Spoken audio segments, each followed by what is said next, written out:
Bunaqa chiroyli xonadonda har bitta odam yashagisi keladi. Uy shunaqangi chiroyliki, dekorativniy daraxtlar bormi, mevali daraxtlar hammasi plan bilan qilingan. Ishkomlarni, uzumlarni ko'rib turibsizlar zo'rligini. Uylarning ichidagi sharoitlar undan ham zo'r. Hozir sizlar bilan shunaqangi obzor qilib chiqamiz. Yoqqan odamlar laykni bosib tarqataversin. Juda ham chiroyli obzor bo'ladi. Uyimiz juda ham fayzli, shunda bilinib turibdi. Hozir sizlar bilan kirib ichkari obzorlarni ko'rib chiqamiz. Kiraverishimizda katta hol, mana shunda o'ng qo'limizda katta tapchan qilingan. 3 ta oyna hovliga qaratilgan, obzor juda ham zo'r. Havo aylanishi uchun ham bu yaxshi rol o'ynaydi.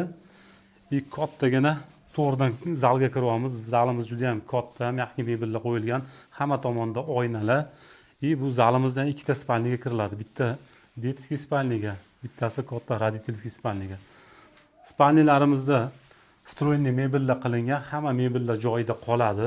Katta родительский spalnimizda ham stroyniy mebellar joyida qoladi, kravatlarigacha hamma narsa joyida qoladi bu yerda.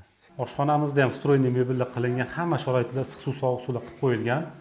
Hamma mebellar, stroyniy mebellar ham hammasi joyida qoladi. Stralniy mashinalargacha hammasi tashab ketiladi. Kattagina sanuzulimiz bor, ichida hamma sharoiti bor. Teplый pollar, отоплениyalar qilingan, issiq. Bu yerda qariyalar uchun, yosh kattalar uchun shunaqangi zo'r sharoit qilib qo'yilgan bitta spalni. İçida sanuzullari bilan issiq suv, sovuq suv hammasi zo'r. Bu har bitta odamga yoqadi. Buni alohida, buni zinalari yo'q, past qilib qilingan, issiqqina sharoiti zo'r.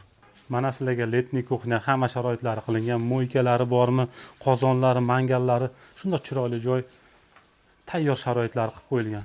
O'zlari uchun qilingan, bu yerda sotish uchun qilinmagan, hammasi sifatli qilib qilingan. Naves ko'rasizlar, katta leksan qilib qo'yilgan. Bu yoqda tapchanlarni qo'yib qo'yilgan, yomg'irli kunlarda ham maza qilib o'tiriladi bu yerda. Uyimizning yon tarafida letniy ko'chaga nima qilingan, hojatxonalar chashagan bilan, bu yoqda katyollar o'rnatilgan, omborxonalari bilan. Uyimiz orqa tarafi ko'rinishi, archalarni ham ekib mana chiroyli qilib qo'yilgan. Orqada hozir zaxvatlari, suvlarni ham ko'ramiz. Bu orqa tarafimizda zaxvat joylar, bu yerga ham o'zim tovuqxona, qo'yxonalar qilib boqsangiz bo'ladi. Zabor orqasida kanalda suv oqib turibdi sharillab. Bu taraflar salqin, tapchanlarni ham qo'yib olib, daraxtlarning tagida o'tirsangiz bo'ladi. Shahardan uncha uzoq bo'lmagan joyda shunaqangi chiroyli xonadonda maza qilib yashashga nima yetsin? Ayniqsa orqa taraflarida, kanallarda suvlar oqib turibdi. Tapchanlarni qo'yib olib maza qilib o'tasiz. Uyni ko'ryapsizlar chiroyliligini. Har bitta odam olgisi keladi. Bunaqa uylarni shoshib qolish kerak.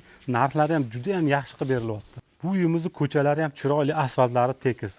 Joylashgan joyimiz Politedelli sentridan 1,5 kilometr ichkari kirdik. Rohat postiga 10 minutlik yo'l. Shunaqangi 8 sotkga joylashgan chiroyli xonadonimizning narxi $115 ming so'rashyapti. Kanalga obuna bo'lishingizdan chiqazmanglar. Pastda raqam qoldirganmiz. Bemalol biz bilan bog'lansanglar bo'ladi.